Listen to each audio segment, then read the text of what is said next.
რა იქნება თუ ახლა მე ავდგები და ამ ადამიანს ხელს მიუკრავ, ან ქვას ვესწრი. ალბათ ძალიან ბევრს გქონდა ეგეთი აკვეთებული აზრები, ფიქრები და მინდა გააცნობიეროთ, რომ ეს აზრები თქვენი არ არის ძალიან ხშირად ხდებით. რაღაც ან ფილმში დაინახეთ, ან მოისმინეთ და ეს ტვინმა დაიმახსოვრა, რომ ვაიმე ძალიან ცუდია და ძალიან ხშირად რო ვიზახეთ, რომ იცი მე ეგეთი არ ვიქნები, მე ესე არ ვიფიქრებ, პირიქით ძალით გვაფიქრებს ეგეთ რაღაცეებზე. ფიქრი არ ნიშნავს, რომ ხარ შენ. თუ ფიქრობ, რომ რატო ფიქრობ, რომ დავაზინო სხვა, ანუ უეჭველი შენესრულიაო? არა. მორალის სამი სახეობა არსებობს ადამიანებში, ნუ მე რაც შევამჩნიე. პირველი არის შიმპანზეს მორალი, ასე ვთქვათ, ანუ აკეთებენ და არ ფიქრობენ შედეგზე.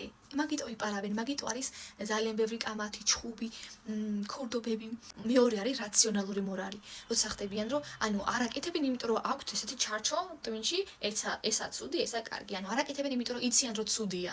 ეს საკმაოდ ნორმალური მორალია, მაგრამ მესამე მორალი უფრო კარგია, აბსოლუტური მორალი, როცა არ აკეთებ, იმიტომ კი არა, რომ სხვამ გითხრა, უბრალოდ არც კი გაქვს სურვილი და იაზრებ, რომ სხვას რო აზიანებ, შენ თავსაც აზიანებ მაგით. საკმაოდ კარგი თვისება თუ აქ ადამიანს. ამიტომაც ხანდახან გავიაზროთ, რომ ფიქრები არ ვართ ჩვენ, ანუ ყველა ფიქრები არ ვართ ჩვენ. ძალიან ხშირად ანუ რაღაცას ვფიქრობთ, რაც ჩვენი არც არის, ანუ ვიღაცამ გითხრა და გვამახსოვდა, დამშვიდით ხალხო, იმიტომ რომ ძალიან ხშირად ცუდი ადამიანი ვერ იაზრებს, რომ ცუდი ადამიანია. ამიტომაც შენ თუ იაზრებ და შენ თუ ხდები, რომ აუ, რატომ გაგეთი აზრები? შენი არ არის, უბრალოდ აზრებია. აზრებს ვერ გავაკონტროლებთ, იმიტომ რომ შეხედე, ეხლა რას ვფიქრობ, ხო? ოკეი, ხდები, ხო? მაგრამ მე რას ვფიქრებ? ეგ ხო არ ვიცი, ანუ მე არ ვაკონტროლებ, ჩათვალე. არათან მე ვიაზრებ ამას. მოკლედ, რთული თემაა.